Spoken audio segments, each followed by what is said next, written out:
এই এমনিতে কিন্তু কার রেসিং বা মোটর রেসিং এর ইতিহাসটা অনেক পুরনো। আমরা যদি একেবারে হিসেব করি প্রায় 1800 দশকের মাঝামাঝিতে কিন্তু এটা শুরু হয়েছিল। আমরা বোধহয় একটু ইতিহাসটা দেখে আসতে পারি যে কিভাবে আসলে র্যালি ক্রস অথবা ফর্মুলা 1 এর আজকের যে শেপ এটা আসলে কোথা থেকে শুরু হয়েছিল।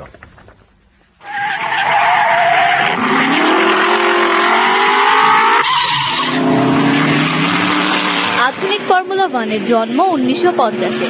1890-তে অবশ্য ফ্রান্স রোড রেস নামের আরেকটি গতির আসর ছিল। এক শহর থেকে আরেক শহরের রাস্তায় হতো এই রেস।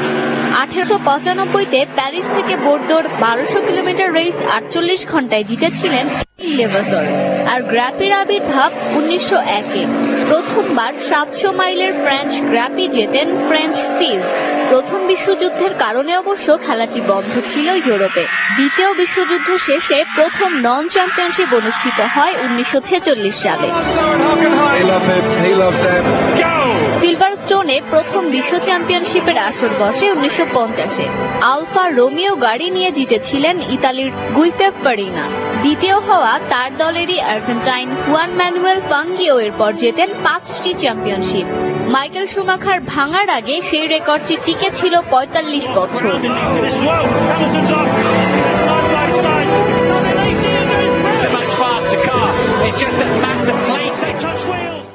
আমরা ইতিহাস দেখলাম, বাংলাদেশেরও ইতিহাস বাংলাদেশের জন্য খুবই আনইউজুয়াল। মানে বাংলাদেশের কোনো ছেলে মানে ফর্মুলা 4 মানে সেটা দিয়েই যদি শুরু করি, সেটা তো জাস্ট আমরা টেলিভিশনে দেখে অভ্যস্ত। মানে কেউ যে খেলবে বাংলাদেশের এতটা নিশ্চয়ই ভাবনা কারো মধ্যে এখনো হয়তো আপনাকে দেখে হয়তো হয়েছে। আপনি শুরুতে আপনার ভাবনাটা কেন, কিভাবে আসলো, কেন মনে হলো যে রেসারই হতে হবে?